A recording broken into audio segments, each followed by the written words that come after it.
exceptional service. Rejuvenate your mind, body, and soul. Olala Service provides you with Relaxing massages, permanent and temporary tattoo services, body piercings, facial skincare services, which include microdermabrasion, with celebrity makeover, airbrush makeup. hair care services, barbing services, permanent makeup such as eyebrows, microblading, pedicure, and manicure services. Enjoy spa lifestyle. We also offer gift certificates and spa memberships, quality spa products, wigs, hair extensions, and more. Oh la la, rejuvenate your mind, body, and soul. At Olala Spa, we have a VIP suite for your comfort, a separate gentleman's room, and more. We have a spa day. Reserve the spa day for a day all by yourself and friends and rejuvenate together. Oh La La Spa, your one-stop pamper sport for all your spa and salon needs for everyone. Located at Senegambia Highway. Visit us at olalaspa.com and book online. Our Facebook page or call us at 51-00022. Follow us on Facebook, Instagram, and YouTube. At Olala, we also accept Q-Money for your convenience. Oh La La Spa, not just a spa, but a spa. Sponsor a Gambian girl through SAG Foundation. We are placing girls on the path to success through education. Our aim is to realize a Gambia where every girl is given equal access to education to reach their full potential. This is how we do it through our model of affecting generational systematic change. This is Amy. She is not in school, an underprivileged girl excluded from school due to lack of financial support. The SAG Foundation enrolled her into school, and she is equipped with all the essential resources to have a quality education. Amy is now making a difference in her community. Amy is now contributing towards the generational systematic change. Education changes everything for a girl.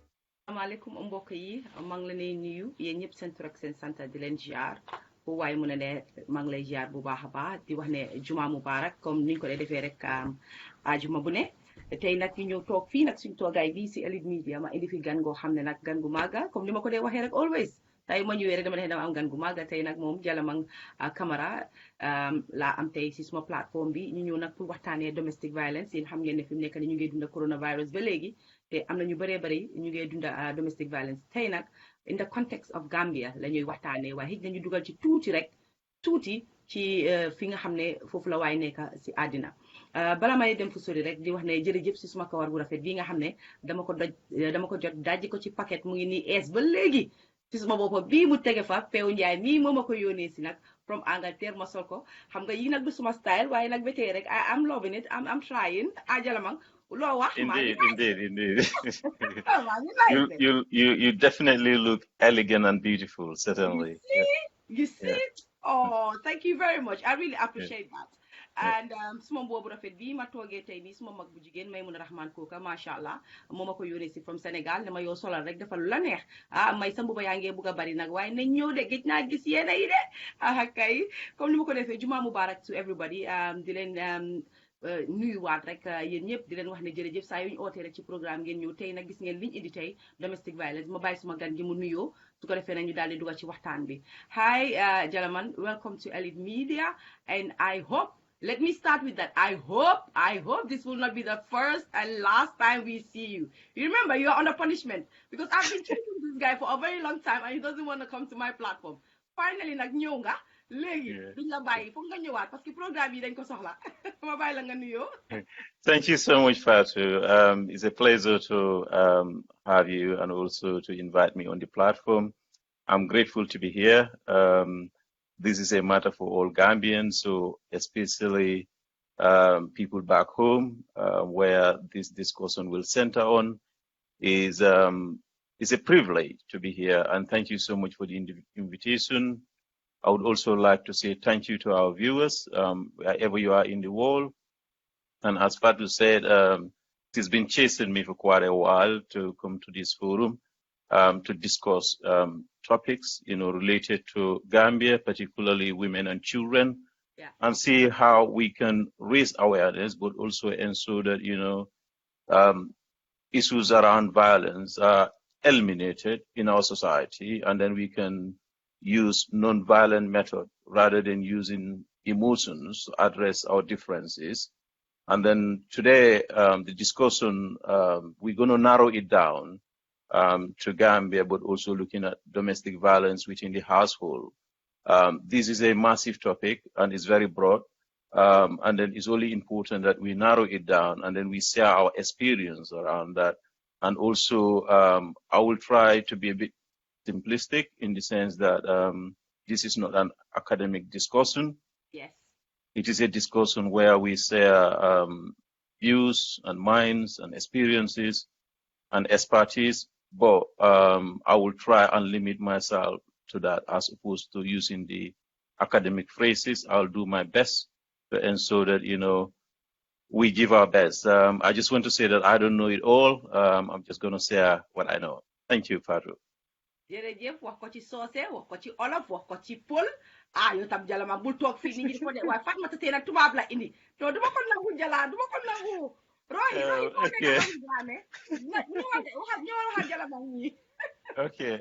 So lu ma doon wax rek mbokk yi si olof da ngeen ma bala rek ba léegi I'm working on my wolof waaye lu ma wax mooy rek lii maa ngi mbette la pour man teewee si forum bi nii waxtaan ak Fatoumatta koo xam ne mu ngi taxaw si fi jigéen ñi ak xale yi so waxtaan bu mu isité mooy ne dañoo waxtaan fitna bu xale yi ak jigéen yi ak góor yi yëpp di dunda si kër yi si Gambia te loolu naka la mun a affecté xale bi so in si màggaayam and also what he or she does in the later life so loolu la ñu waxtaanee tey mooy topic bi tey mooy domestic violence mooy ay fitna ay xee xulo yu dee xew si kër yi loolu naka la dee impacté si xale bi loolu la ñu waxtaanee tey comme mbaɗon doron Fatoumatta ya fo ñamen doron bi na kaca sunno muminti wolom ñinti ko fitnome yalon ko akake suwol kono andum wo aka dindewol ake affect ñamen wolom ñinti ko wadol kelol kake suwo kono sonkol kake suwo kono bari dindewol kake je nin ko dindewol ine Gambian contest molom molme yalon ko sanji tannin say dumala bari luwaya landi karadola nanata islamo la karola bari na diamo dal wolom nyinti ko abe senta la dinnun la karola wolom kuol me yalon ko kelol ning nyo sabol nin sonkol melkaske suwo kono woka dinnun aka affect nyame be wole kacala be musibe am fulbe be mi yeggitara on fo mi do salmina goto kala ko wonda ko min haldata hande ko ɗum woni ko sukaɓen nde goɗɗi fitnaji waɗoɗi ko galle ɗen hara yimɓe ɓen no sonka yimɓe ɓen no haɓa ɗum ko honno tampirta sukangal ngal ko honno ɗum tampirta suka on te joni noon haala kanko toon ko wonta hande min ari ɗo pour min haalda e mon pour ko okkondirdol hakkille wondema en accita e hakkille ande wondema fitna ala e place e nder aduna on en darete no waɗente maslaha goto kala Allah no jonni ɗum wondema ko o fota heɓude fitna dal o fota heɓude mette de anduɗa ko goɗɗo antima en mette naafi xam nga Jalamang man toj naafi li Elitemedia rek la am ma indi fi a man that speaks English the Queen's English and in suit at the same time he speaks Wollof so se bi randul ma dox mu doon ko ci Fula non Elitemedia rek amul lii mënu leen ko jëndal fen fii rek xam nga bi mu ñëwee di làkka English am ngeen ne Fatoumatta Tee indi na tubaab déggutuñ làkka bi waaye dooral na li ñetta loo leen wax kay mbokk yi comme niñ ko waxee rek putting all jokes aside xam ngeen suma jikko man lu may wax rek foog ma boole ci caaxaan su ko defee tey lii maa def ak Jalamang nii nekkul ne sax interview la ñun we are having a conversation li nga xam ne ñu ngi koy dundal si suñ biir kër yi surtout si biir society ma kontaan torop ne am nañ Jalamang ki nga xam ne moom balaa ñëw sori sax si waxtaan bi we would love him to tell us xam nga background am like liggéey bi moom xam naa ne def na ko Gambia ba pare am naa si moom la moo def right now in the UK mu wax ñu tuuti rek ci boppam su ko defee nit ñi mun a gën a mun a understand lan moo tax ñu indi ko moom pour waxtaanee lii Jalamang I hope that's not a problem. It's not a problem, but sometimes I don't want to say much about myself. I want to to speak to people and then hear people and then have that dialogue as opposed to centering it on myself. But, as many people know, in the Gambia, we've been very proactive in different sectors, particularly in the youth and children arena. We've been working with different NGOs, the government, and also international organizations, in particularly Save the Children, UNICEF, and other institutions, to ensure that, we put in mechanisms and awareness around the rights and welfare of children. We centered that, and then that led to me joining forces with a lot of, colleagues to establish an organization called the Child Protection Alliance, which I was working with Njundu, Famara, and then Bakari, and then Alamin. So we put a lot of, and then, we got a lot of ladies, and you hear the voice of the young. And then we got a lot of young people who went through that process today, and we're very proud of them. The Setan Nabani, the Musubakotos, I can name them, the Asatus, and so we have a lot of them there who are doing very well. But, I came to the UK, and then my focus was looking at the international arena. So I did studies at the University of East London, where I did international social work. And then after that, I decided I'm going to practice here. So I went to Brunel University, so where I did my master's also.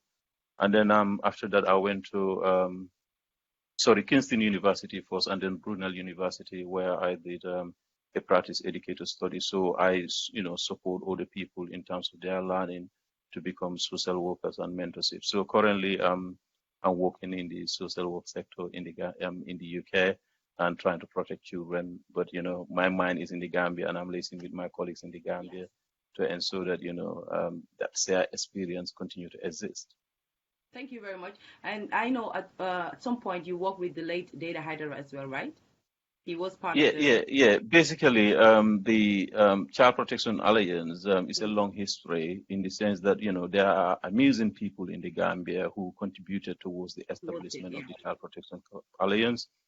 And then, Uncle Data was part of that. D. Ejao was part of that.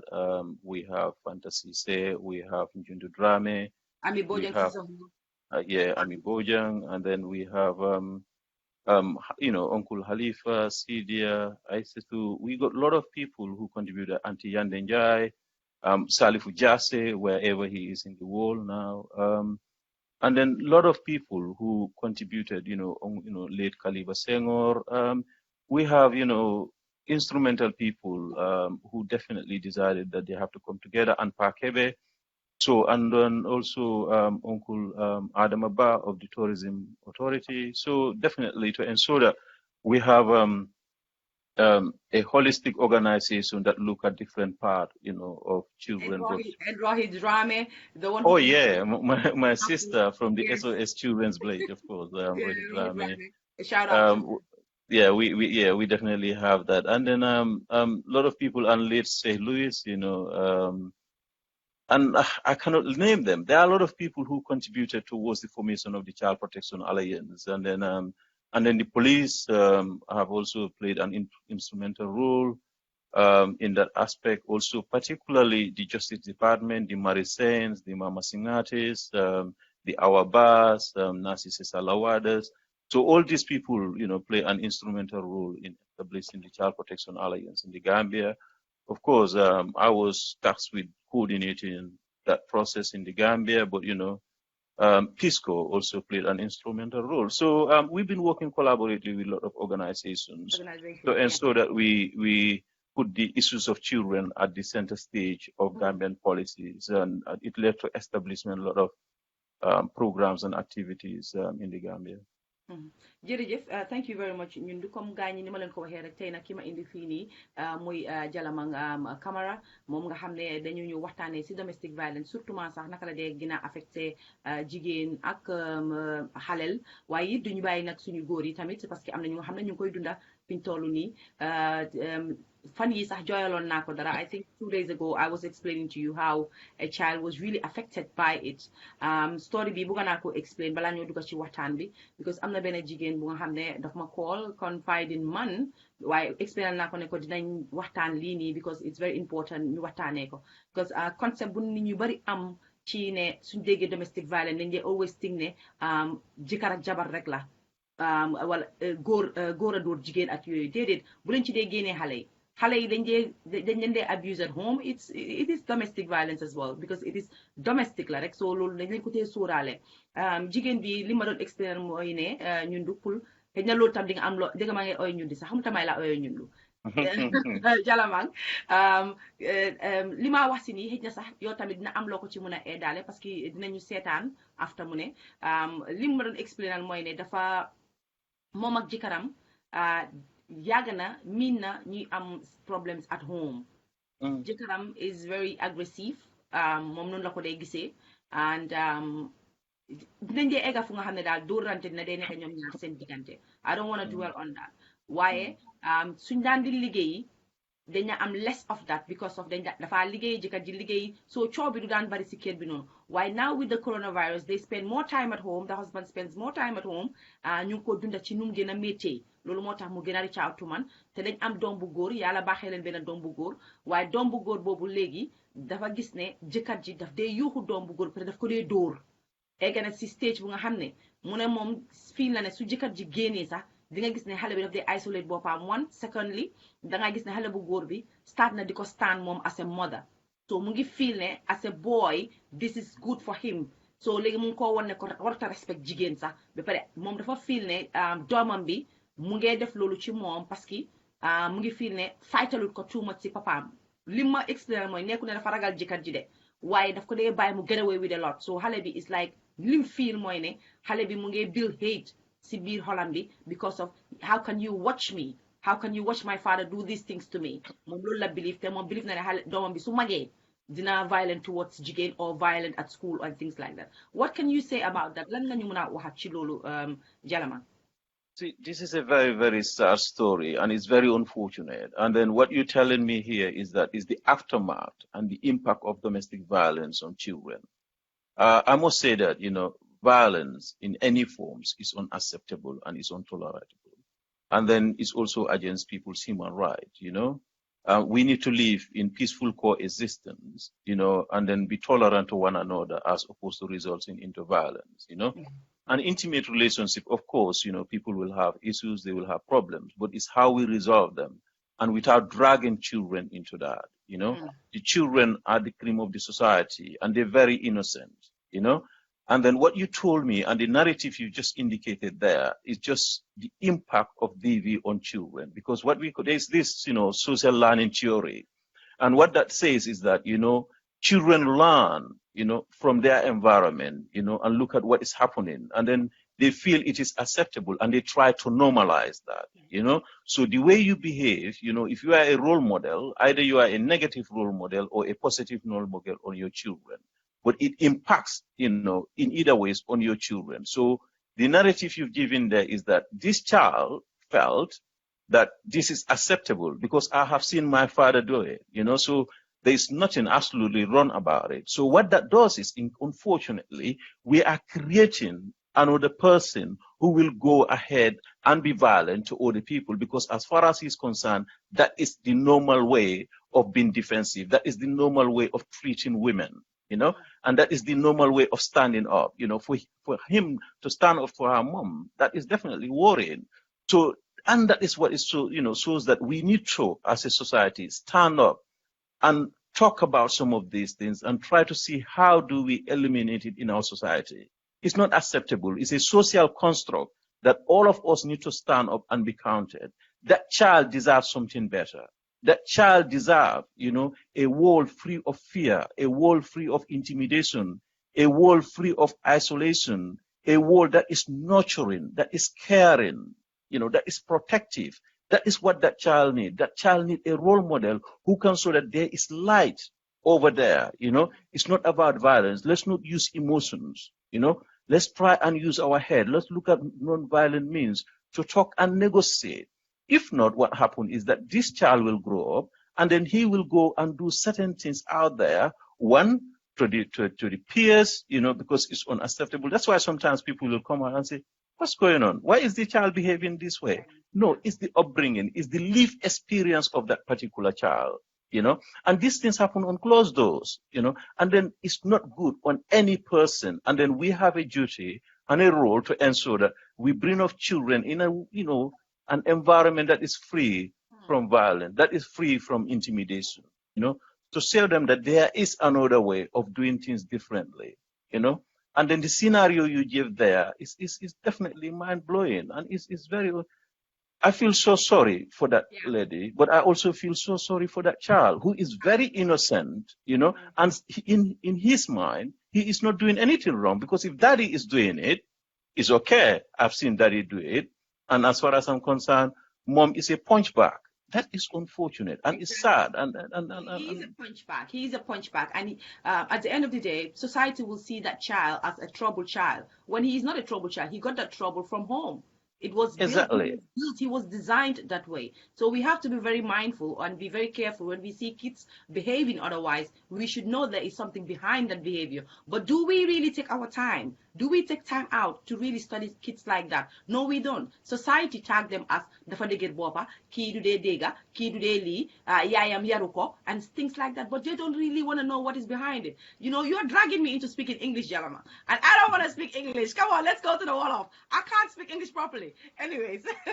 Yeah, well, sometimes you can see, especially what you just hint on there, sometimes you can have children who have attachment problems, They find it difficult to build any attachment or relationship with people, And then anytime you see them, they show aggression. For them, the only way I can resolve a problem is to be aggressive, And some people also live in fear. Some people can go into depression. Some people feel it's shameful. And some people are harmful in that situation because sometimes they want to stand up either to defend their mother or to defend their father, because domestic violence happens in both ways. Sometimes we have women who are also very violent towards men, and we have also men who are violent towards women. But, sometimes the impact it has on the child is that feeling of defenseless, that feeling of hopelessness, that feeling of, I live in a chaotic society, and then, I'm very passive, and then my relationship, I find it very difficult trusting people. The self-esteem is so low. They are clingy. They cannot be independent. Sometimes, some people can be sick. Some people can be depressed. Some people see themselves as a burden. I'm the one. It is my responsibility. I'm the cause of it, I was going to come to that later, because a lot of women think that, okay, I think it's my fault. You hear them talk about these things and they say, suma fault la. Man ma waxuli ndax suma gaming dafa reuy. They keep blaming themselves for being bitten, and that is so wrong. And it is sad. Anyway, we will come back to all of that. And now, the woman that called me, she speaks Mandingka, but she tried speaking Wollof to me. Can you just break it down for her? What advice can you give her in this situation that she is in right now? I'm sure she's watching, or she will watch it later, but she speaks Mandinka. So if you can break it down a little bit, give her an advice of how to deal with this issue right now. Where is this person living, in the West or in the Gambia? I would rather not say. Okay, good. Thank you. The fact that I mentioned that she has a son, an only son, and okay. We totally respect people's confidentiality, and then it's part of the ethical process. Right. But not in Gambia. But she's not living in Gambia. Okay, excellent. Well, coming for the room, wolom nyintiko Fatmata ay kumol fo jamme yalon ko atata musola me yalon ko sainting abe bata kono bata me yalon ko wati ana nyomonyo ikatala kelola ikatara sonkola andung sang afutata wati to sang adin fon akelo ayenne akafa ko ite fennolan ma andung adin ya jele afa maka menkala so time atabe mento abe jakhalo le kono so nsimem fono e wolom nyintiko of course Gambia sometimes systems they are limited, but in the West no one should suffer in silence. This is the work in Kamenke. So what we do is there are certain sometimes wherever you are, you just need to make research and then find out domestic violence ila hotline or bedaming. you can contact them, isitano ila social service to you can reach out to them. And then what normally happens, wolom yintiko they ba investigate lale. And what dol kamera ko ninga fo dolombe folan dingulale. No, ita fole dingula because near for police will by investigate lale. And dunia ta lafta le fanang purieta adulado to. In other part of the West, we have, shelters. Me along musol kataje, and then ikema kwe pruye fansoro. And then with that, it be support the me along with housing, and they be also support la along with lono ifanye. And then sometimes there are also laws mele along ko ibe lalaje, ibaje la ko amari ate telephone nola, ate test nola, and we ibe dame fanang atinano je. So nyimukulti me ya lonko nyatra be ni toro kono ibe wakilale aka kole ale de ntebe siri njambe min fol kay bar kulo me ya lonko ngalonko watu watin kaje nadu ko kono le amandia musudol bije ikasilale ninyi nganyinki munebe kelan diwla society be mune fola famanyol be mune fola mbadul be mune fola and is that culture of embarrassment you might go through. But at the end of the day, you are the only person is suffering through this process. So with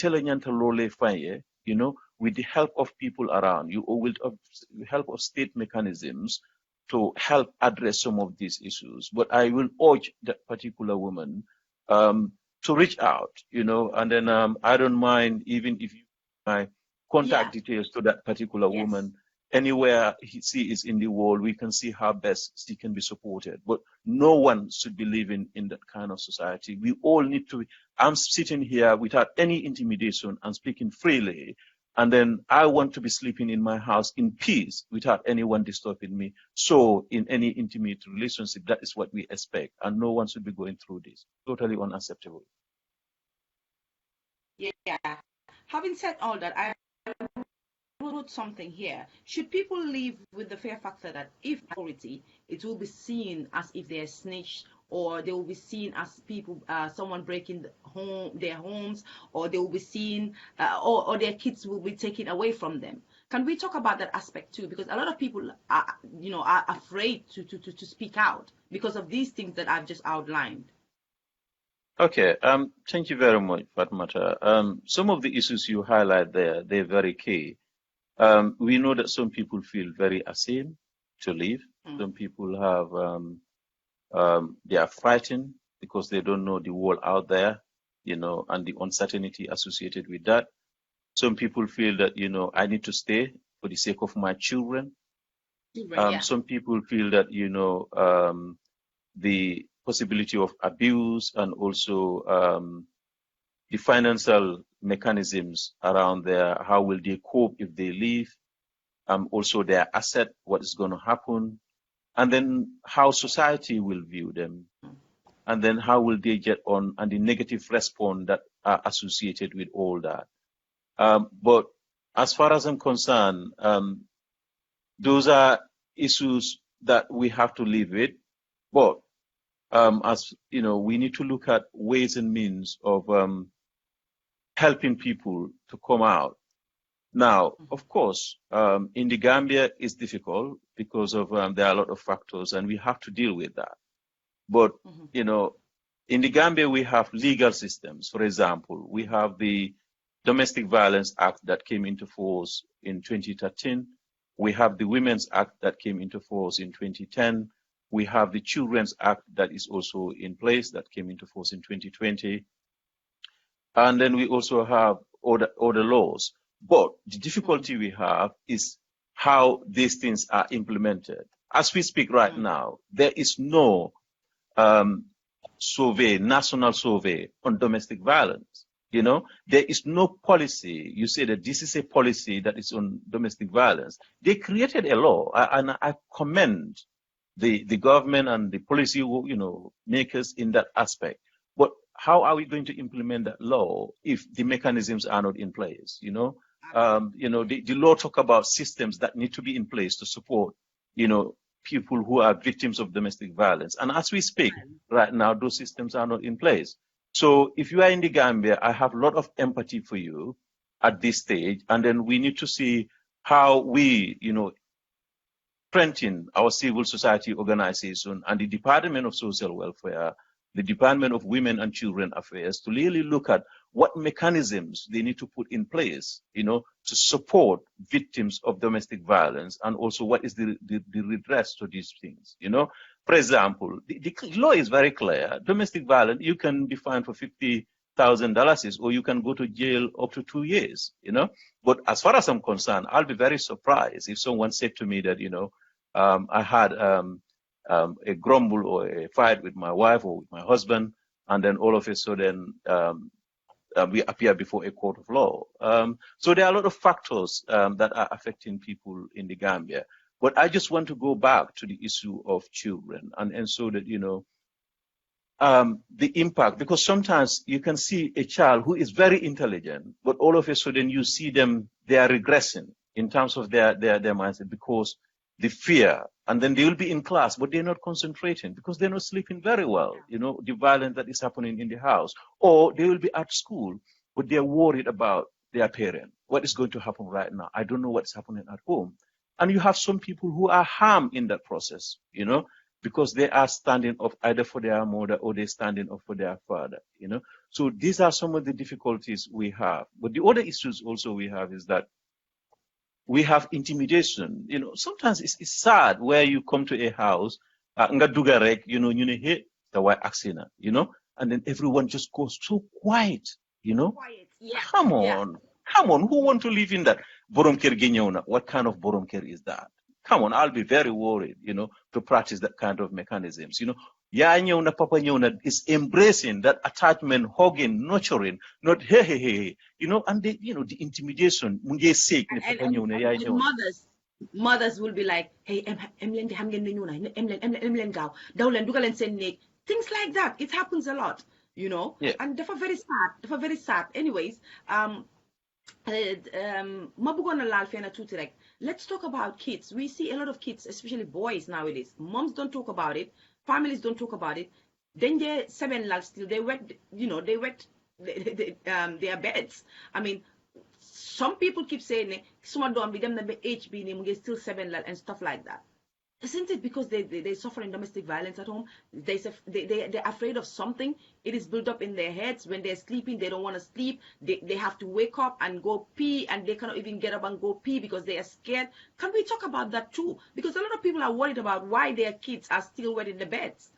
Some is sickness, but this exactly. So I just want to say that not all bedwetting, I like rather, as you rightly stated, Fatu, are related to domestic violence.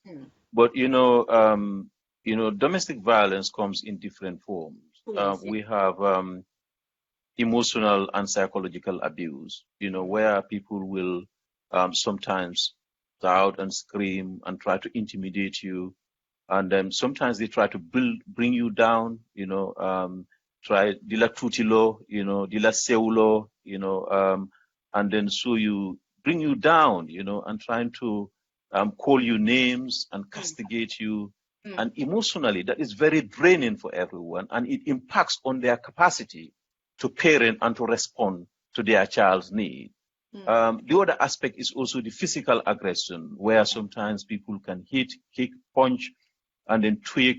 And sometimes, they can break things, throw things, And sometimes we also know that there is an element of financial, economic abuse, where people will either, intimidate you that today they're not going to give you the pounds, for example, things that they promise you, or they're going to take your asset, or they're going to take stuff of you, or they're going to take your jewelries, and all other things. These are things that, go in society that people sometimes don't say.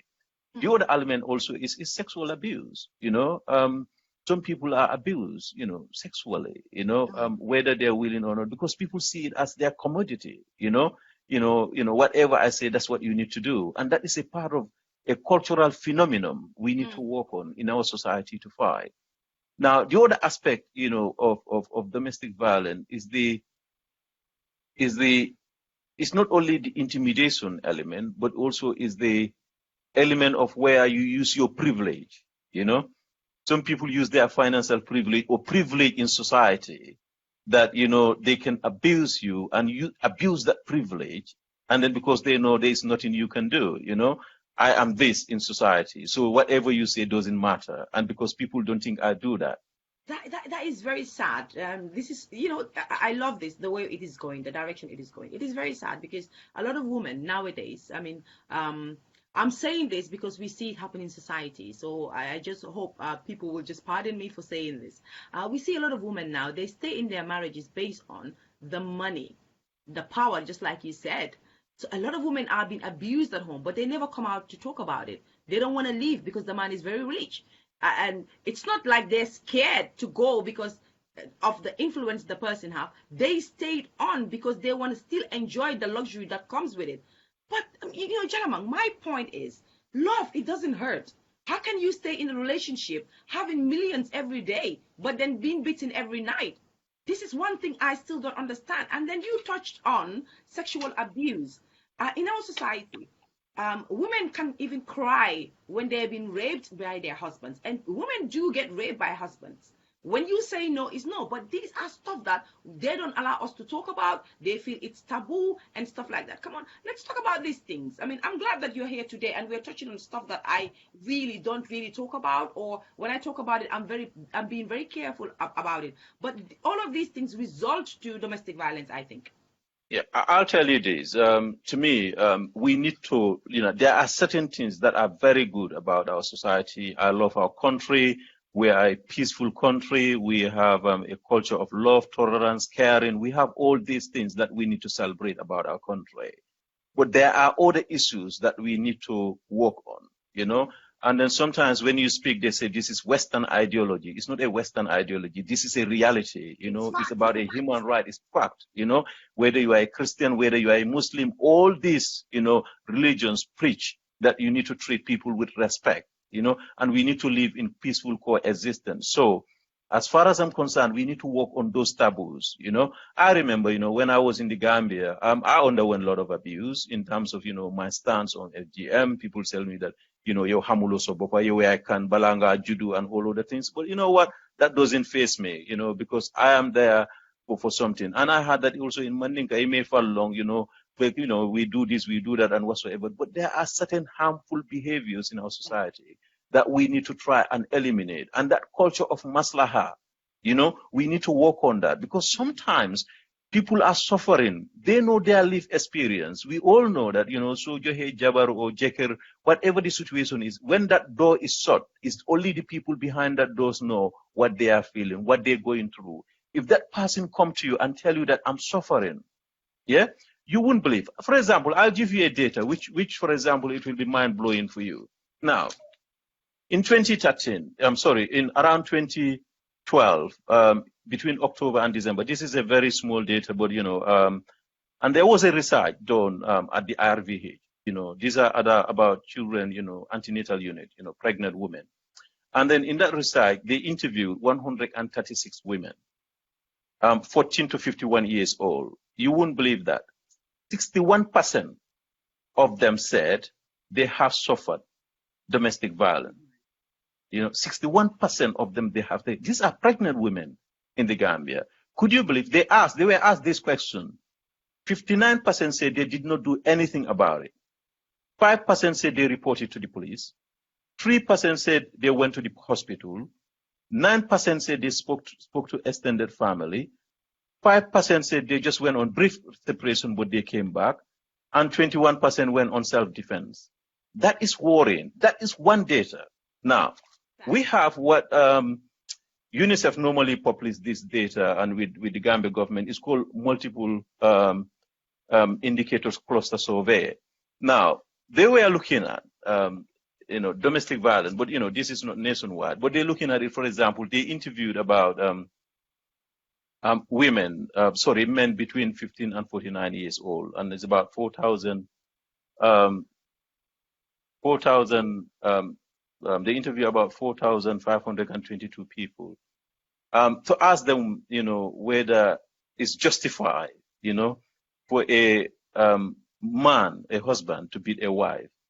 And the statistics is staggering. For example, they said, what are the justifiers in? Okay, 12% said if she goes out without telling me they're going out, they need to deserve to be beaten. Oh, You God. know, and then the other one said, if she neglect the children, 51.4% said if the woman neglect the children, they deserve to be beaten. Oh. And 8.8 said that, if she agree with me, she should not agree with me. I'm the man of the house. So if she agree with me, he or she deserve to be beaten. To be beaten. And then if she refused to have sex with me, 12.3% said if she refused to have sex with me, she deserve to be beaten. Mm-hmm. And then other reasons, about 26%. But listen to this about women. When women were asked the same question and listen to their response, again, these were 13,640 women who were interviewed.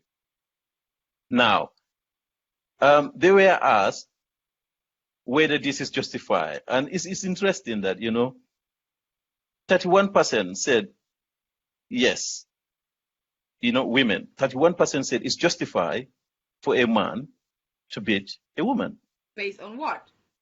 Exactly. They said, if she neglect the children, 34.4 said that, if I neglect the children, I need to be beaten. Okay. And then the other one said that if I agree with my husband, 21.1% said I need to be beaten.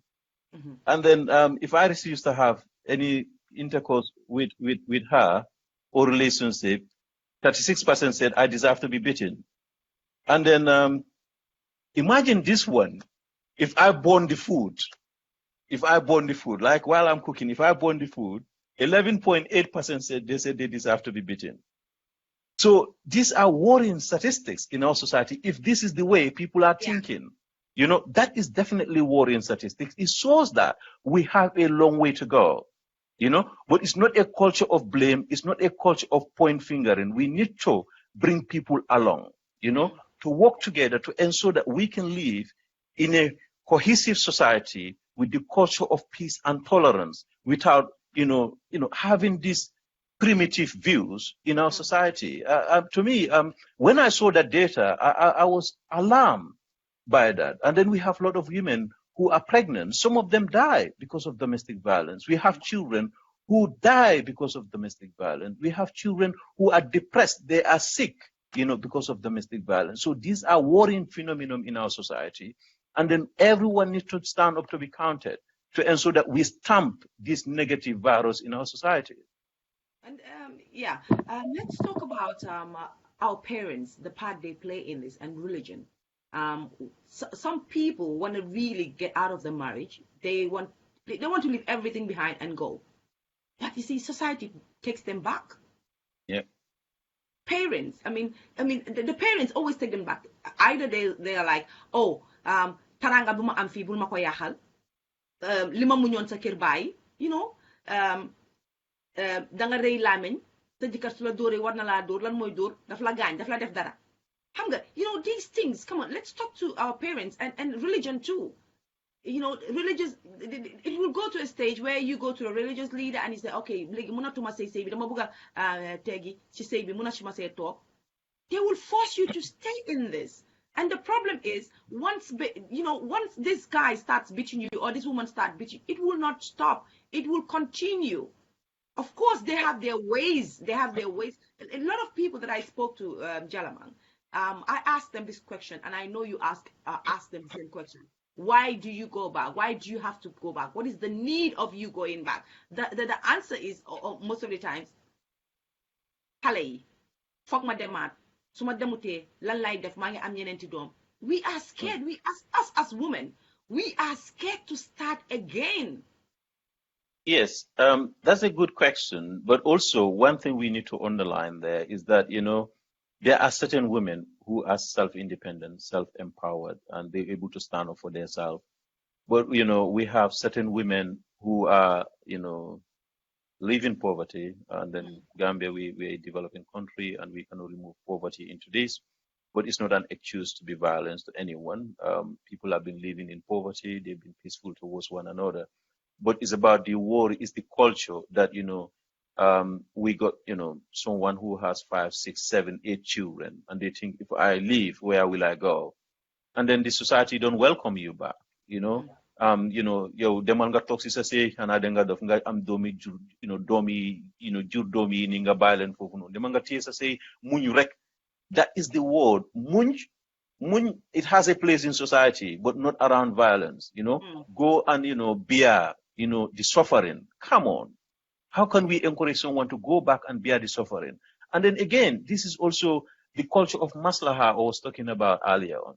It's about negotiation. Domestic violence, you cannot go and negotiate it. It's unnegotiable, my dear friends. It's not negotiable. We cannot go there and when to say, let's negotiate it. No. Violence in any place is unacceptable, and we have to root it out, and we need to get to the bottom of it. The maslaha syndrome around that is killing our people, psychologically, emotionally. That's why nga gis kenn ko xamne ta classmate la, she is fine, you are all right, not poverty. Nga gis ne ñu ne kii mu ngi màgget léegi. Understand nga? Lu tax muy màgget? Because the person is suffering psychologically, and then that culture of silence is killing her because she cannot speak up and speak out. Some of them will tell you that, hey, could you believe?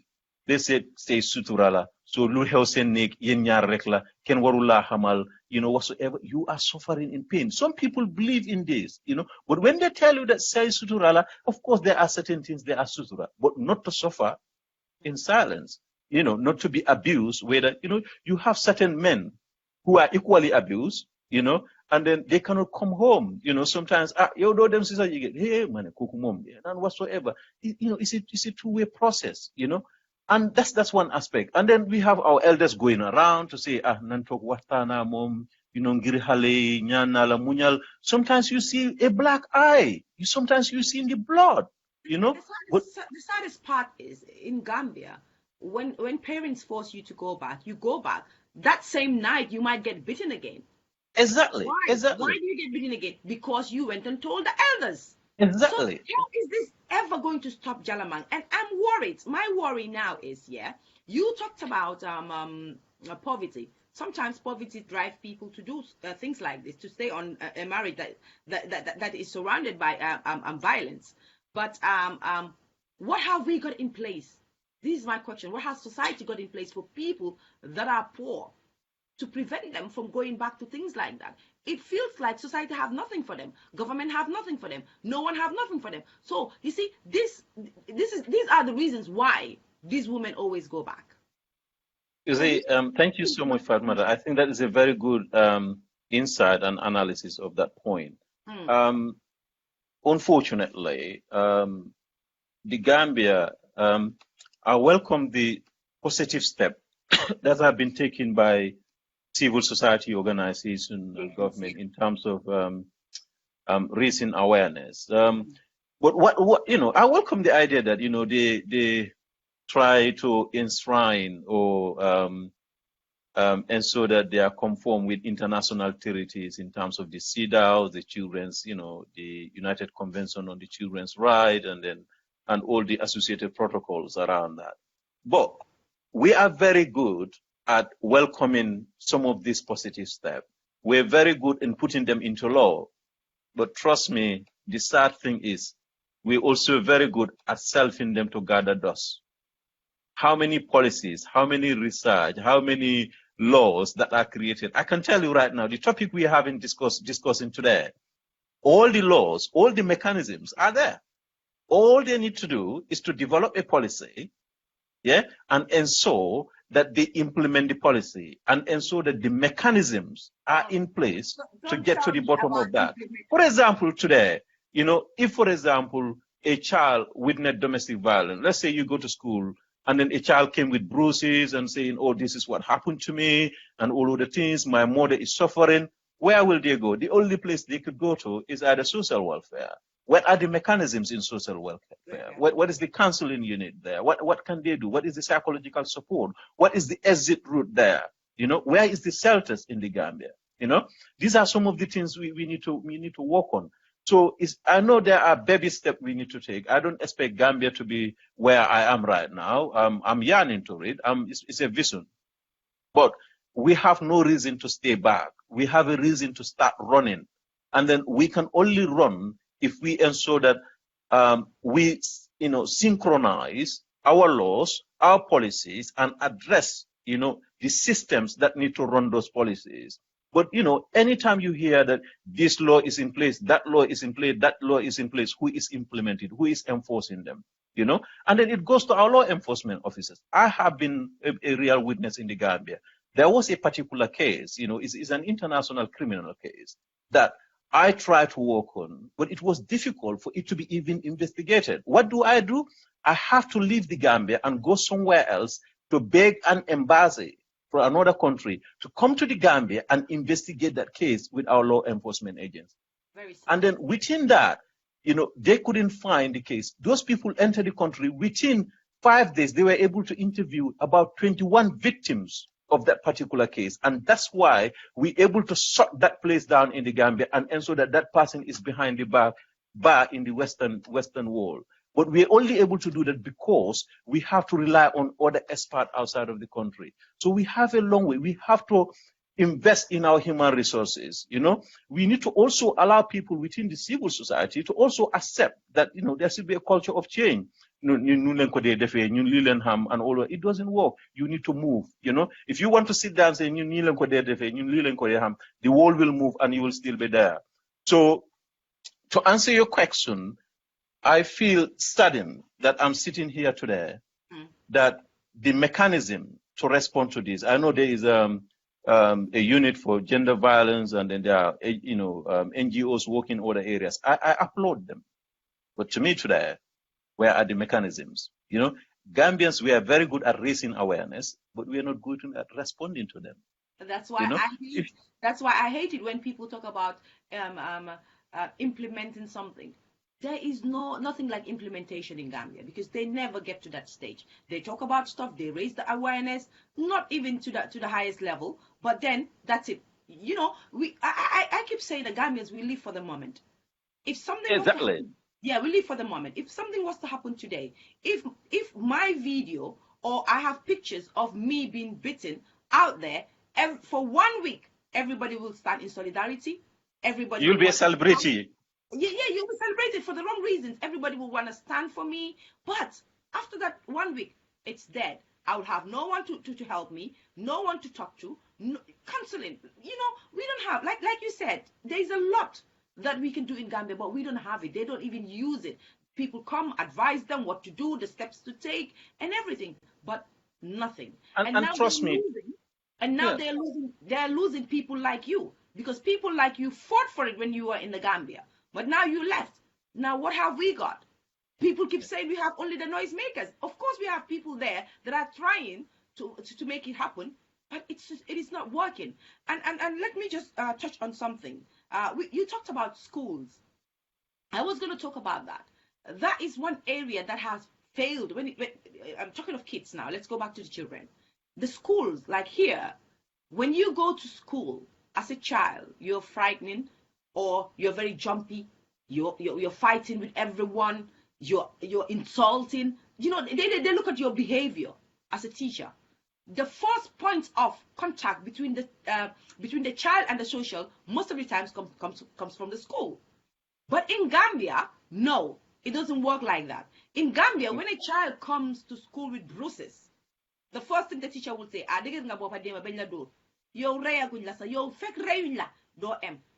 and the teacher will not even talk about it. And when the child starts telling people or the other kids what happened to him last night or the day before or during the weekend, the teacher will start calling you the fenkat. Yeah. They don't even, it's very rare that in schools in Gambia, you see a teacher sit down with a child and talk to that child to find out what the problem is. I know for a fact there is this teacher in Gambia. I'm not going to mention her name. Growing up, when she see a child that's been beaten or you come with bruises, especially girl kids, she'll ask you and she will go as far as to your house. Mm-hmm. I remember this teacher. She used to do that. I don't think it's bad to even mention her name. Her name is Ebu Jurin. She used to be my teacher when I was in Roman primary school. Miss Jurin was like that, and I think a lot of people know her. She used to do that. She used to, she would go to your house and ask your parents, Tayde, ki dafa ñëw school, waaye bi moo ñëw dama gis mu ngi gaañu. She would raise the concerns and say, waaw doom kay da ngeen a toog ngeen waxtaan. I don't know where she is today. And, Yeah. kudos to her and shout out to her. She has done a lot for students. I know that for a fact. But do we have, how many Miss Jurins do we have now? None. Exactly. Exactly. And then to me, exactly, naming that, for example, we have very, we good people in the Gambia, for example, Suleiman Bunjai, Antoine Cord. These are trained counselors in different ways. And they have stamped their mark in my life, and I am forever grateful to them. But the issues around school is that culture of silence and trying to suppress and silence kids, In the Gambia, it's difficult. Anytime we celebrate something is only something good. When someone brings a bad news, we don't want to celebrate that. What we're trying to do is we don't want to deal with that. We try to divert the attention of that particular person. And to me, my worry is that, for example, here I work in the sector, and then we have referrals from the hospitals. To me today, if a child turn up in the Gambian hospital with an injury, unexplained injury, what happens? What happens? They will just put a bandage or, whatsoever, and the child is going back. No one knows what happened. If the child said, this is what they did to me, you can see the bruises and all other things. You can even see scars and everything. What they will say, what happened? They say, they took bandage. No.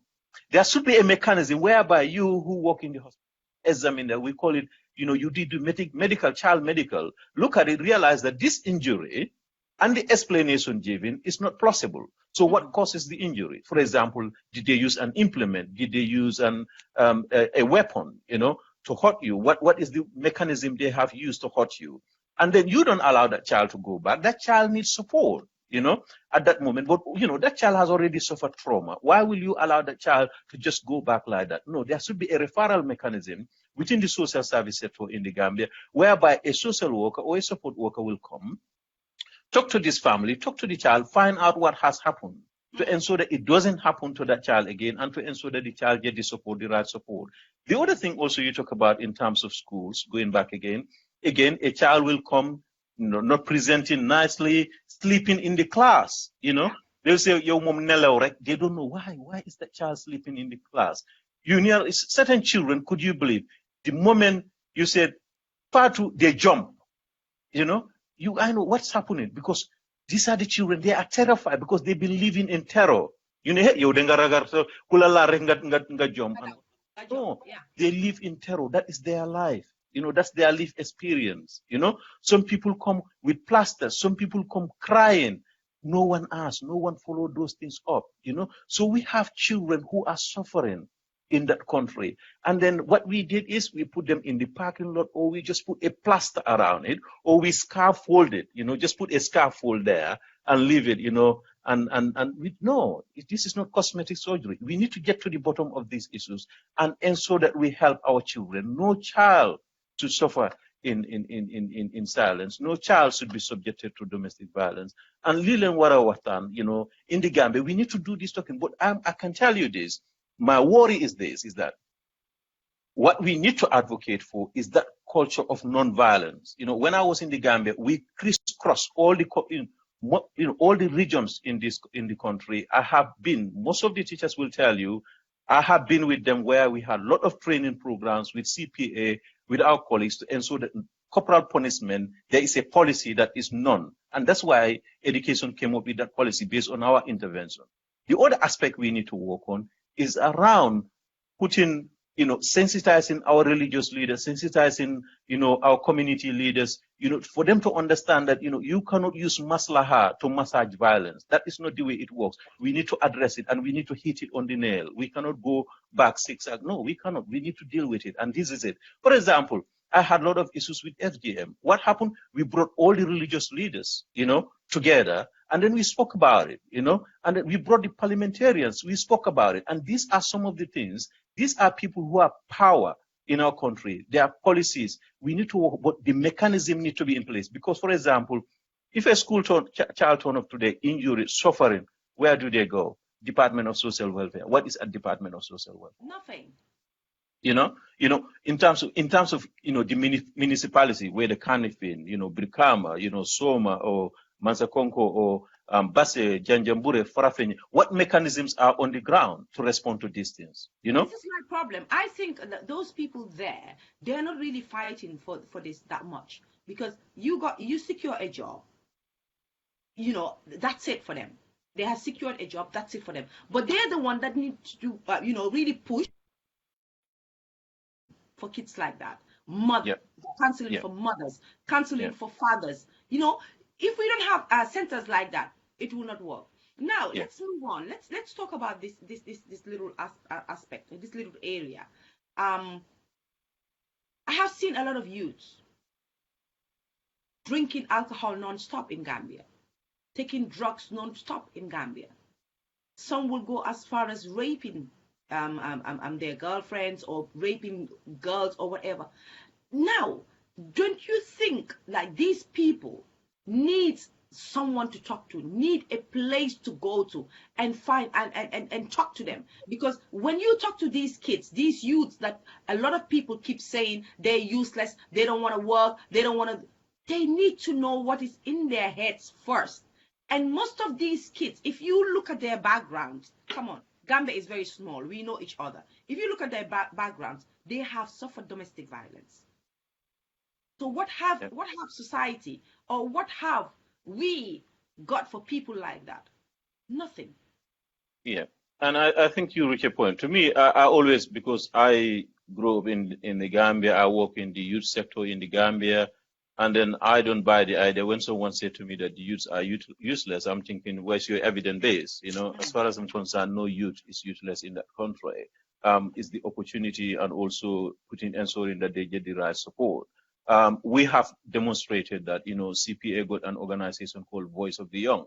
And then we've been followed, you know, they're doing a lot of activities. And all those children, most of them in the Voice of the Young today, they are strong pillars in society, either in the Gambia or in the international world. So it can be done in the Gambia. All we need to do is to create opportunity for our young people and ensure that, you know, there are services to respond to their need. For example, certain young people you refer to there is their coping mechanism.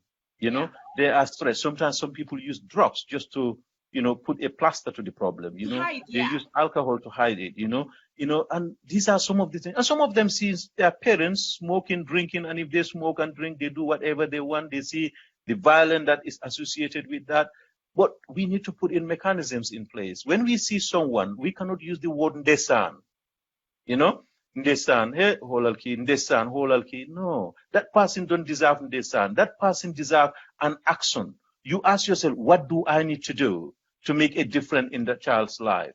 You know, what responsibility do I have towards that child? And then what responsibility the government have, the NGOs, all of us, we need to look at how do we bring our resources together to create counseling centers, to create youth centers, you know, whereby people, it's not only youth centers where you can go and play football or and have a talking show. No, it's be able to assess, you know, support, you know. Here we have youth centers whereby, you know, people can go if you are on drugs, if you are having, you know, mental health difficulties or you are depressed. You have counselors, you have, you know, health workers, you have psychologists who are helping you to deal with this, for example. So, you know, unfortunately, this is the country whereby sometimes I get worried. You might be aware that there is a national, you know, situation or a program that is going on at this moment. And then parents are brought out to share their experience. You know, they will cry. The whole world will see them crying. The experience they have suffered. But the question is, what about their children? What about their children? If they suffered that, you know, in the past, you know, what about their children? What have they witnessed? And what is the emotional impact of that child who is on the TV, you know, the mother crying and explaining what happened to them, you know, in their life, on live TV. Yeah. What is there for that child to deal with that? What is the support mechanism to support it? It's not the person. It's not the person who is only the victim who needs the support. This is a system. You know, you need to look at what is called the macro system, you know, and the ecological system. You know, this, you know, there are interfaces between the systems. You know, how do they impact one another? You know, if you look at a family, it's a system. It's a family, you know. System, yeah. So any system you touch, it impacts on the other one. So we need to look at what is there for that child. But to me, the difficulty we have is the mechanisms, the resources, the tools to do that and to respond to some of these things. I can name you about, all the laws are in the Gambia to stop all this nonsense. All the laws are there, but they cannot be implemented. Where is the police officer? You go to the police, through the back door. Imagine you turning up to the police and say to the police officer, "Oh, yesterday my wife beat me. Look at all these bruises and whatsoever. My wife beat me last night." I wonder how many police officers will say to you, "Oh, let's do this." Or a wife turning up, calling, a police or a hotline to say, "This is what has happened to me." Let me help you there. Let me be the police officer. You come to me and tell me your wife is beating you up. In Gambia, as a police officer, I'm like, "Hi, Kylen." They will start laughing at you. You come with your problems. You see, this is how people get frustrated. You're going to the right place to report your case, and you made a laughing stock. Exactly. So how do we survive these kind of things? This is my worry, and I'm happy that we're talking about this today. You know why? Because we, as society, classify domestic violence as jigen gor budor jigen rek. Today we are here talking about how it is affecting our children. Yeah. A father might not beat their child, a mother might not beat their child, but the child is more traumatized than even the mother that's got beaten, because the mother is like designed to take the beating sometimes, because that's how they want to see it. But the child is not designed to see these things happening.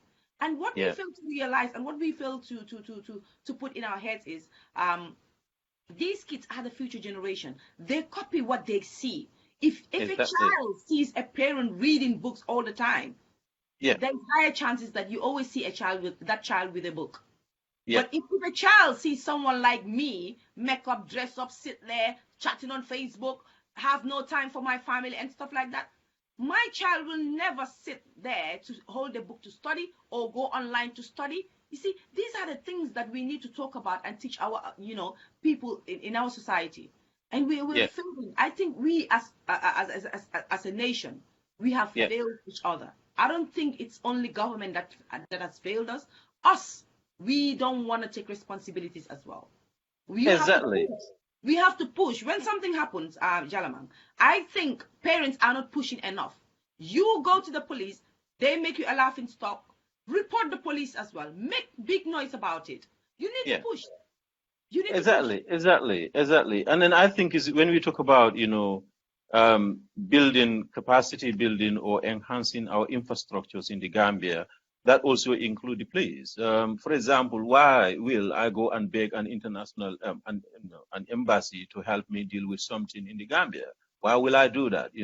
And then the good news about that, we end up training the police, the NIAs, the military, the para. We brought them all together 1 week at Senegambia Beach Hotel, just to train them how, to investigate some of these issues.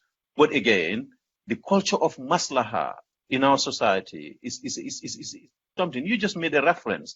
If I go to the police today, I said, "Oh, I was beaten by my wife," the police officer will say, "Hold on, what's going on?" So it needs to start from there. Again, if a wife turn up and said, "This is what has happened to me," okay, or a friend called the police and say, "Oh, this is what happened to my friend and is suffering this and this," is it your business? Loolu sa affaire seen say jàmbur loo say usa jimi xam nga ni ngeen di def da ngeen tas say jàmbur ah. Very good point. When a neighbor goes and report these things, they tell you off. Yeah. And they shut you down. What happens next? Next thing you know, new amnesty care bobu door nañ nit bem there. And a lot of people died because of these cases, and it goes to nil. Nothing comes out of it. Because nobody looks into it, the doctor doesn't look into it, the police doesn't look into it, the lawyers doesn't look into it. It's like it just goes nil. Nobody. Like I keep saying, a lot of people have blood in their hands. I'm very sorry to say that, but that is the fact. Anyway, we're running out of time. It's it's a beautiful conversation that we're having, but unfortunately, we are doing it on a time scale, and we're running out of time. So I want to take the next 15 minutes that we have to use it and talk about it in our local languages. If you want, just summarize what we just said and in Fula and in Mandinka so that people will understand. And I'll say a little bit in Wollof. How about that? Exactly. I'll try my best in those Try. aspects. Comme li ñu doon wax rek mbokk yi lii waxtaan la boo xam ne Fatoumata dañ ko war a delloo njugal torop gis neen taxawaayam mu ma doon wax ne dafa bëgg pour ñu waxtaan topic bii nii of course man si lii laa nekk di liggéey mooy suma liggéey fii different aspect waaye waxtaan bi am na solo torop sa te fitna bi bu xale yi dee dunda si kër yi bari nañ torop lu jigéen yi dee dunda tam bari nañ torop waaye lu ñu wax rek ne lii ñun ñëpp suñ taxawaay la gis na kenn waruta am naxar si këram boo xam ne dafa jógee ay da si jëkkëram oo si góoram loo xam ne dafa war a ñëw ba si situation boo xam ne daf ko war a dóor because xale bi su gisee loolu noonu dafa foog ne man suma yaay su defee lii kon man war naa koo def ko because lii du dara suma yaay def na ko suma papa def na ko suñ tegee foofu tam kii du yuxu kale di yuxu di ñu saagante yoo xam ne alhamdulilah léegi-léegi loolu moo tax nga dégg si société bi xale bi di saaga nga ne hey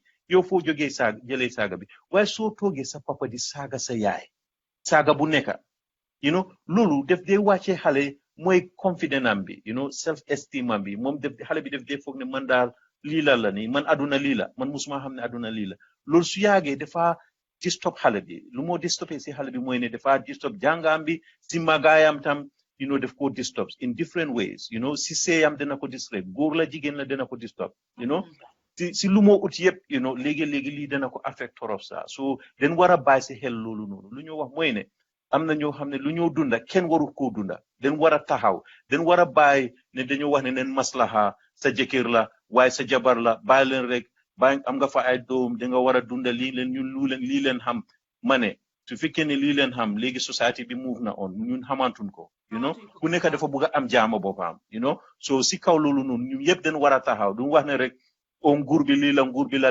déedéet yow léegi-léegi yow yaa dee dem di waxtaan nga gis koo xam ne danga ko dóor benn nacca ko ku nekk mu ngi néewi ngay ne demal nga toog mu ñal yow kooku lu meew dunda si gannaaw bunta boobu noonu moom rek moo ko xam ñëw na wax na la ko nañ ko dimbale nen gis ne loolu éradiné nañ ko stop nañ ko su nekku loolu baaxut si jigéen bi baaxut kenn si baaxut si xale itam so dafa defal xale yi loo xam ne coono tey ak toono ëllëg because xale boobu dafa foog ne man dundin bi bu ma am dundin bi mooy àdduna nga gis ne xale bi dem def loo xam ne yàlla xam nga ne lii nag man de lii beeta na ma lii xaw ma ko def ko dunda moom lii la xam so loolu leen war a bàyyi seen suñu xel so waxtaan bi comme nu ko Fatoumata waxee dañ ko commencé tey rek waaye danañ ko bugg a dafa yaatu torop danañ seet naka lañ ko continuer so mbari nga menoon quand même fo wala minti ko before nga ñëw ci soose rek may ma rek let me pick this comment. She made a valid point there. Ami Cisse said abusers are victims too. They can be victims too. Abusers? Yes. Of course, yes. Yes. Abusers can be victims because the reason why an abuser is likely to be a victim because there are different, because for them, they abuse, but then there is a reason why sometimes they behave. So any behavior is informed by something. That's why I talk about social learning theory. So definitely they can be victimized sometimes. They can be victim in the sense that they bottle it up, they have suffered, they did everything. So for them, the only way I can deal with is to be abusive. That is my only coping strategy, to abuse other people, but they are victims. So we need to go and look at what is informing this. For example, if you see someone who is, being violent, you need to ask yourself, what is informing this behavior? What is behind that behavior? It could be that they have been victims and they've tried to cope with it. And then what they learn from it is only to be violent. Violence then will yield another violence and for me to be free. Whatsoever.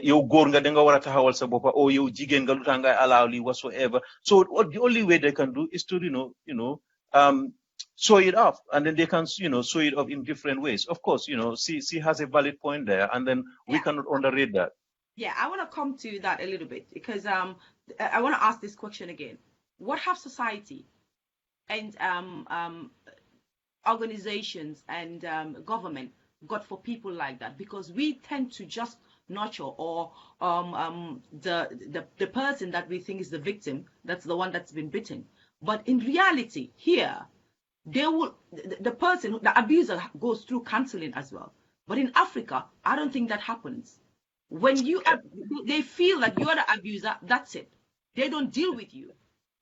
So part of my work, what I do is looking at different cases, different scenarios, and then what we do is that we help those abusers.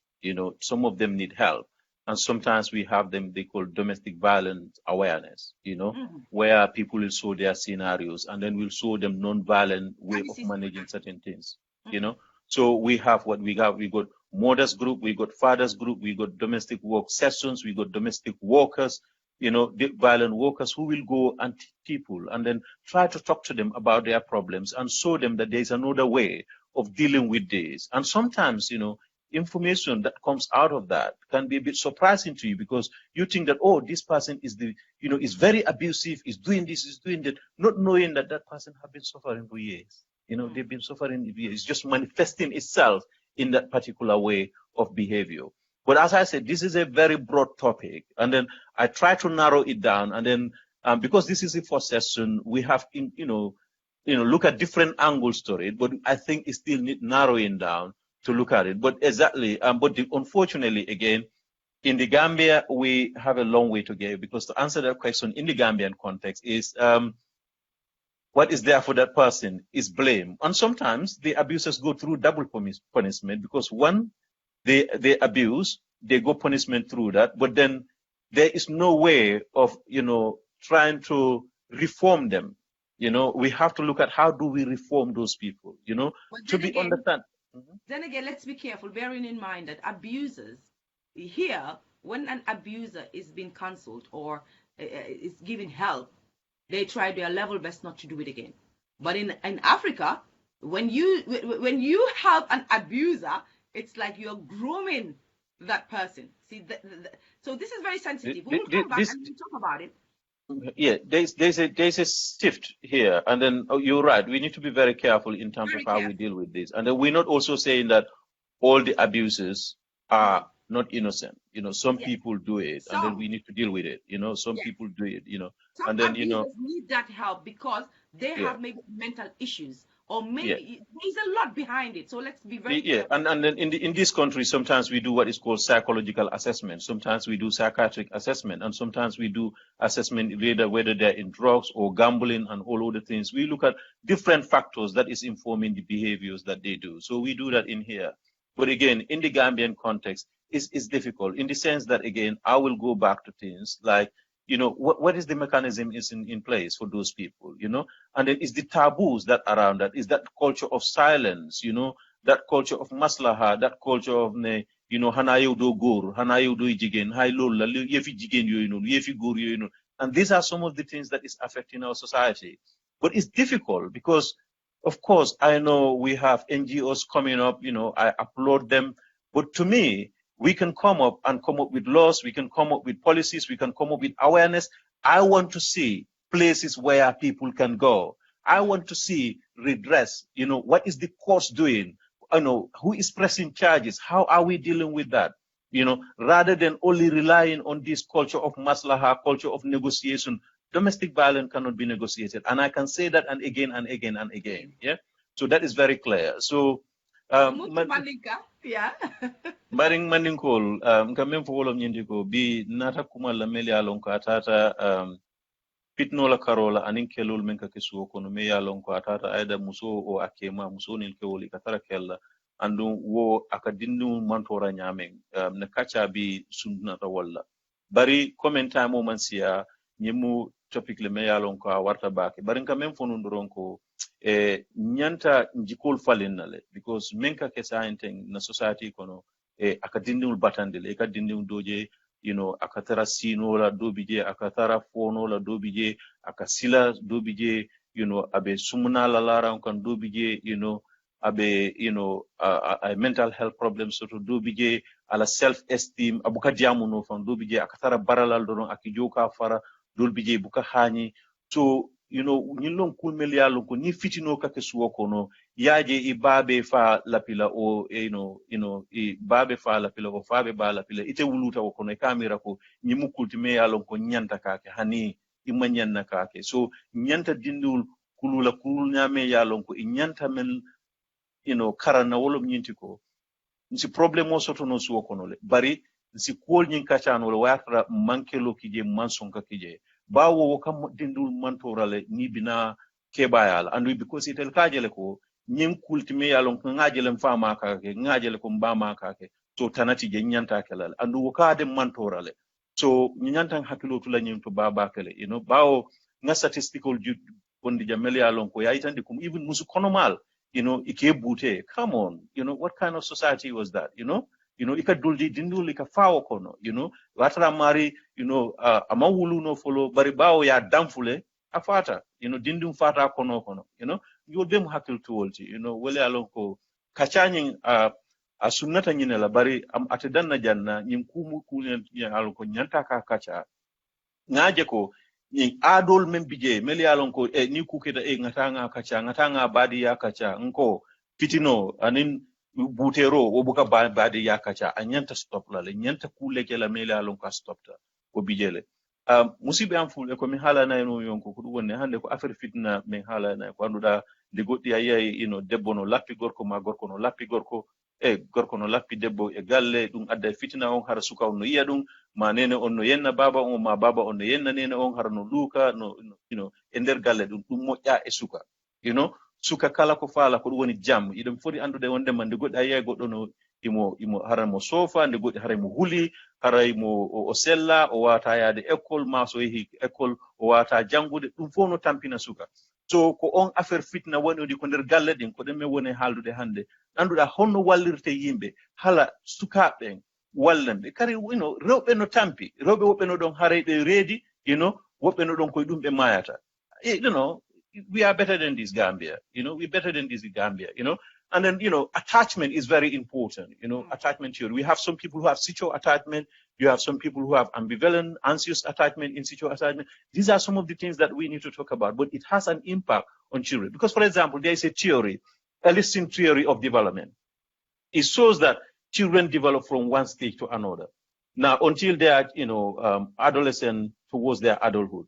But if they go through crisis, it's difficult. They can even jump one ladder, but before, they go back again because the issues that they underwent as children, they have not been resolved. Lolo mota legally nga gis kenn mu ngi def manière bo nga ne hey fi xale yi nak whatsoever yow tam ki mag on because some of the issues they underwent, they have not been resolved. They just plastered there. So we can do better as a society, to stand up and stamp out domestic violence.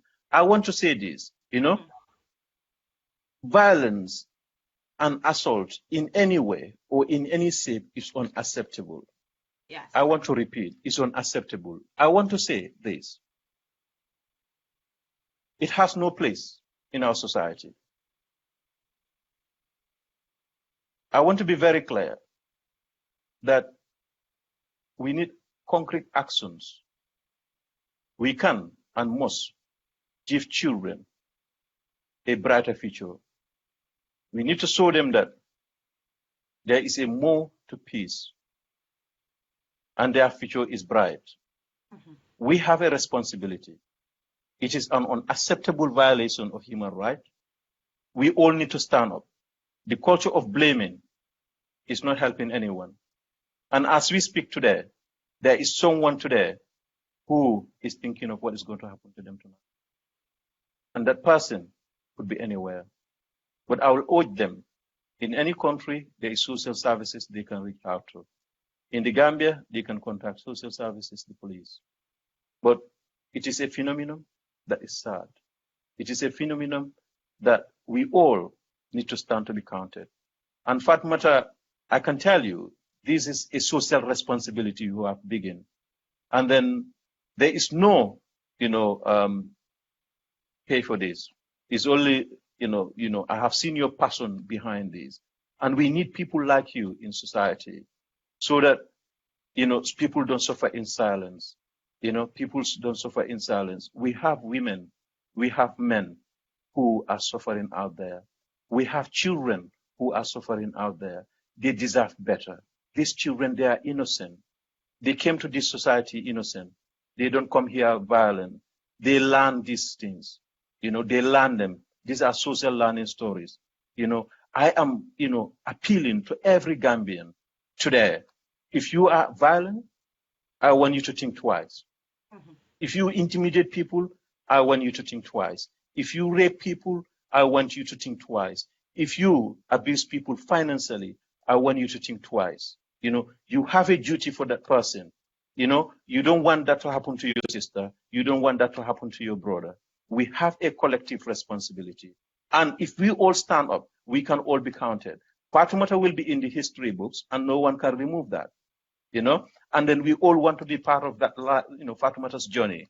It's not about, talking about dancing, clapping, jumping, and enjoying, or, doing politics and stuff like that. Of course, economic is important, but we have social phenomena in our society that we need to address. And then I'm urging every Gambian to stand up. We are better than this. If you are in the Western world, reach out to your people as you do in anything, either in politics and all other things. If you hear violence, say to them that this is unacceptable. We cannot allow this to happen. Don't go and negotiate violence. Let's root it out. And then I urge the government, civil society, to come up and put the mechanisms in place. You cannot give us people laws. You don't have policies. Come on. You don't have mechanisms to address that. So the government, I'm urging them, and then tonight, everyone who has a say in government, I want them to think twice, to know that as they go to bed today, there is a woman in the Gambia who is suffering. Yeah. There is a child in the Gambia who is suffering. There is a father or a man in the Gambia who is suffering. They need their help. And then the only way they can do that is to speak up, speak out, but also stand up. This is a moral duty, it's a national duty, and it's a legal duty on all of us.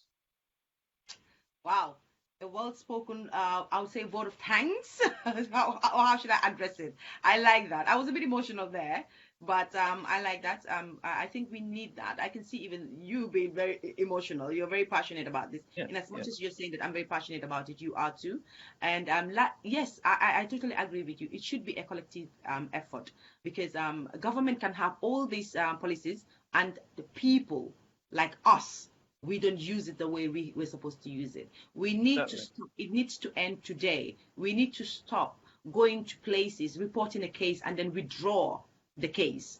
That doesn't help. I think we need to stop. Because we have different topics to come up, but I will tell you the one you touched there is a very big issue, and then we got a lot of areas to look at, because I have seen this in the Gambia, whereby we have all the evidence, and then parents, society will come up to withdraw the case. And I got a case, whereby I was begging the family, let's go.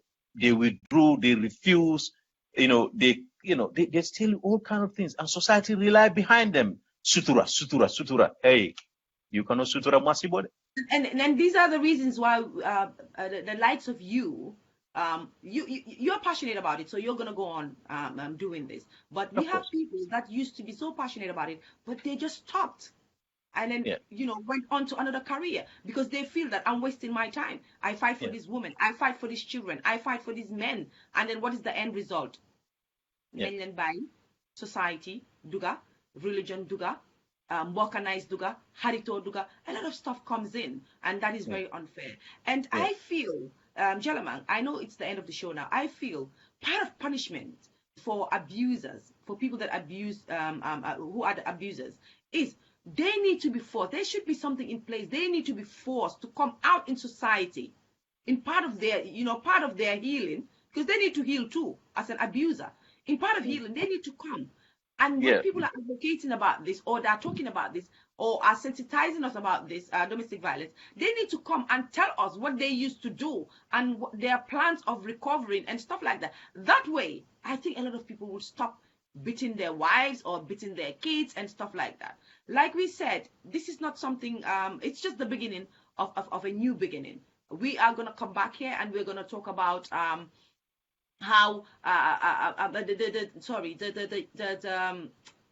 because this is the Gambian context, right? African context. We will Yes. come back and talk about the European context, or you call it anyhow you want. Because I think here, living here, to be honest with you, I am not saying that if you are abused, it's because you want it. I'm not saying that. So I want people to listen to me carefully. But at least we have everything possible here that can help us to walk away from being abused. Oh, of course. Yes, we're gonna come back. We're gonna come back and talk about it again. So because this is one thing that we can talk about every week. Yeah, because part of my work is to ensure that we help people escape domestic violence, and then we got policies and mechanisms that we need to follow to ensure that they know. And I've seen people who said, "Oh, man lila don't dunda buyaga," I never knew that there's a wall out there, And today, those people, you cannot believe what they're able to. But just to conclude, I want to say that in the Domestic Violence Act 2013, there are things that people can do. Do you know that there is they can apply for what we call equivalent to non-molestation order. They can apply for that. In the domestic violence context. They can also apply for protection orders. They can also apply for occupational orders. These are all within the law, but who will implement this? Because there must be a demand. We'll talk about these things next time. I think it's very important that we talk about it. Right now, fi mu nekk nii nag time bi jaamu nañu yéen mbokk yéen muy seetaan. We had a very fruitful conversation man ak Jalamang tey. Waay dugal ngeen ma si làkka English bu tey moom 70% of lu ma làkka tey Jalamang angale la tey. I will try my best next time with the local languages. I'm not good, but I will try my best. But it's okay. It's okay. I think we have done it justice, and I think this is one topic that we cannot only use the local language because we want it to spread. We want Africans to hear about it because it's not only Gambians that suffer it. I'm sure it's all over Africa anyway. So I think a lot of people will benefit from it. It's not just us. So that's the anyways. That's the beauty of it. Legi, and I think next week it will be next time you come on board. It will be wise. To talk about where people can seek help where we can seek help and the after, like what happens next, Yeah, because what you're right, and that's a key point, because when you create demand, you need to ensure that there is a response to that demand. But as we speak today, I'm telling everyone, if you feel that you are in the Gambia, you can reach out to the Department of Social Welfare, and then they will signpost you to organizations that can help you, and then the teachers unions, the youth organizations, they can signpost you, and NGOs in terms of what help you can get. I take it some hospital might have psychologists or might have counselors. You can reach out to them. If you are in the West, particularly in the UK, you can reach out to Women Aid, you can reach out to Shelter, you can reach out to Southhold Brass Sisters. We got different, organizations in the West that you can reach out to, and they're out there, and then they will be able to help you, or NSPCC, they will be able to signpost you. But what we want to talk about next time we come about is not only the demand, but also how do we respond to the demand, because that is very, very, very important, and what mechanisms we need moving forward. But this is a broad topic, but we will try and narrow it down more. And on the side of women, there's something that I would want us to talk about. That's I don't know if you have come across anyone that that has been abused in the past and become an abuser in the next relationship. I'm sure it is happening. And I would love us to talk about that, because I can tell a lot of women today, they're very abusive because they are, they are mistaking being defensive to being abusive. So we need to talk about that, because like I said, I'm very passionate about this. So I go deep into it and I look at all the areas that we need to cover and talk about. And these are things that are really happening within us as a society, and we just don't want to talk about it. And especially, need lumo dunda momrek moko ham. You cannot make judgment on people, and we are very good at judging people. You don't know their life, you don't know their story. Yeah, you just use social media to try and castigate them, destroy them, and do what is not good for anyone. If it is an attitude, let's stop it. Unfortunately, we are all one family, we are a unit, so we should not be using social media to shame people, to castigate people, to insult people. It's not good on anyone. Nit yi ñoo xam lu ñoo dunda, so ñoom rek ñoo ko xam. Please ñaan naa leen ngir yàlla may leen jaama may leen ñu nokki. ndeysaan jërëjëf ma bàyyi la nga tàggatoo su ko defee nag ñu dig gaay daje waaye fii bala nga fee jógee tey di nga ñu promise de di nga ñëwaat. You see, comme loo ko starté rek coronavirus fu mu nekk nii the demand is very high. Why?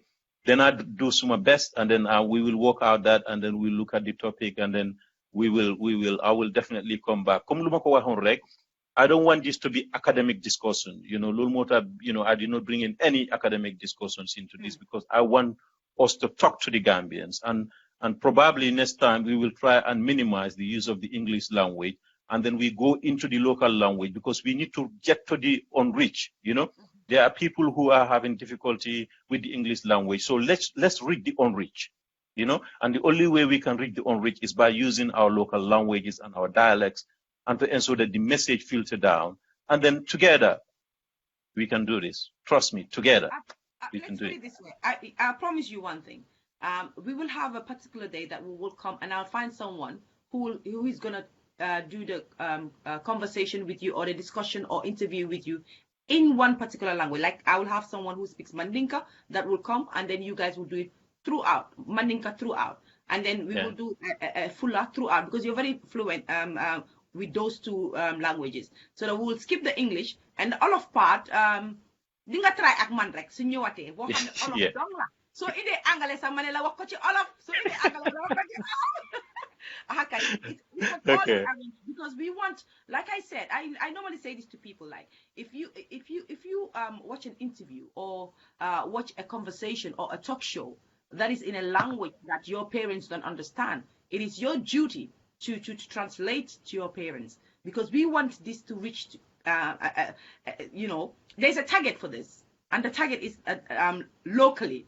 It's not just English, because I think we have a lot of talk shows that talk about these topics that we are talking about in English. So we need in order for our people to benefit from it, we need to speak in the local language, I guess. Anyways, and thank you for coming on board. I'm really appreciative of what you have done. And I must give a shout out to Rohi Drame, because she was the one who initiated this. She was like, Fatmata, I know nga ka sifi halay ak domestic violence. So dama feel na nga wara wahaki. Mana kamema Jalamang. I'm like, Jalamang, Rohi, pronounce. Like, no, you need to speak to this guy. And then, I've been chasing you forever. But finally, when you came on board, I had this is one of my best shows anyway. That's what I can say. Excellent. But I also say to people, we are not immune to feedback. We will learn from all the feedbacks, and then we'll ensure that we do things in the right way. And then we learn from criticisms. Or to be honest, let people not see that, I cannot criticize, Jalamang and whatsoever. Jalamang is the know all, I'm not immune to criticism. I'm here to learn. This is a platform where we share, we share, we care, and then we learn from each other. So I'm not immune to criticism. I don't see a criticism as someone putting me down. I see a criticism as someone helping me to learn. And if people become negative, again, trust me, people's view of me doesn't affect my life. View of myself. I like that, and I'm going to steal that away from you. I see criticism as a learning curve. I don't see it anymore. I'm going to steal that from you anyway. From now on, that's what I'm going to be using. Yes. Thank so you.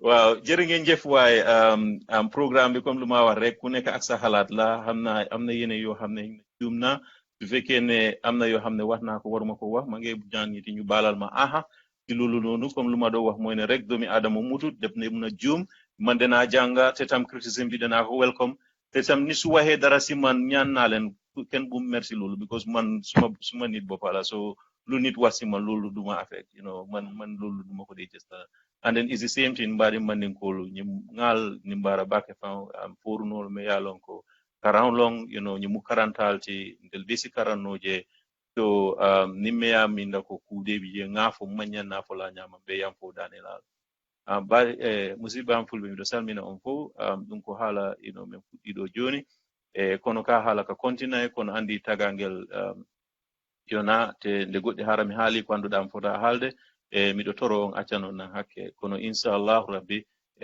o ko topic warta kadi en halday en yewta yewtere kono ha joni meɗen jangude e mum na wonde ma miɗo andi fo ko Allah o alantu yeah well a jarama a barka jerejef. Thank you very much. Merci beaucoup. Thank you, my sister. Thank you very much. I can go. Kon mbokk yi gis ngeen tey lii lañ leen indi loon tey si Elitemedia ñu indi leen fi lu nga xam ne waxtaan bu neexa be ku ko miss nag moom lu ñu la ñaan mooy delluwaat si starting bi nga seetaan ko because this is something loo xam ne luy educate nit la so xam naa ne boo leen ko dégloo di ngeen ci jàng 1 or 2 or 3 things comme ni ma ko waxee rek Jalamang mi tey sonal naa ko ñëw na fii waxtaan na moo ñun te xam naa ne dina dellusiwaat fii parce que gis naa ne li tam moom tam li ko saxal si xolam la te saxal na gàmmim te dama ko tey for naa suma last kaddu wala démba li ma ko xool mooy I'm very excited that you're coming on board because we need this. I need my people to understand, and I'm not an expert in this, and we need the experts to come out and give back to our country, and this is what we have just done today. So thank you very much. Yéen ñëpp ñuy seetaan dig nañ leen daje comme ni ma ko waxee rek ëllëg nag moom maa ngi ci plateforme yi Fatou Badji bi ñu war faa toog di waxtaanee bully ci suñu society loo xam ne affect na nit ñu bari loolu la ñoo def ëllëg si guddi bi di ngeen am Chukli Singul ak Marie Gomez ñoom tamit dinañ ñëw come sit with me. It's finally back by Marie Gomez. And on Sunday, oh my God, on Sunday I have a double show on Sunday. Boy, no, easy with Elitemedia daal easy. Da ngeen war a start di ma fay nag wax dëgg ne yàlla da ngeen war a start di ma fay Jalamang.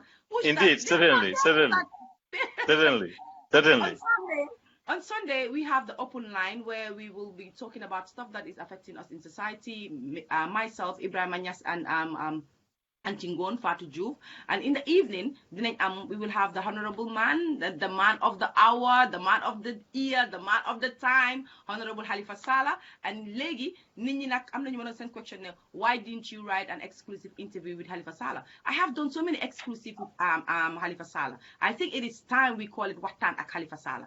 And if you want to gain knowledge, please come on Sunday because there will be a lot to learn from us here in Elitemedia. And let me take this opportunity to say hi to my sister here, who is Sirayai Rahim Manglan Nui Buba.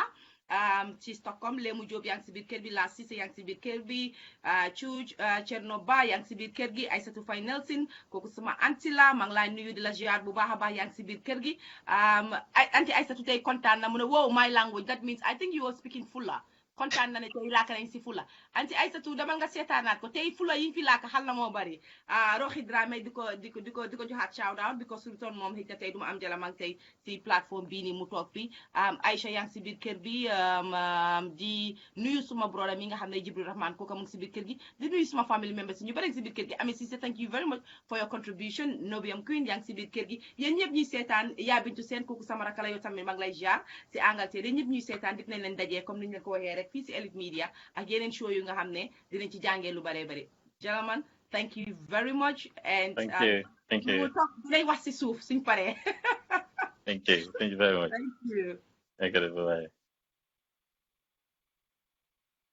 Welcome to Oh La La Spa, your one-stop pamper spot for everyone.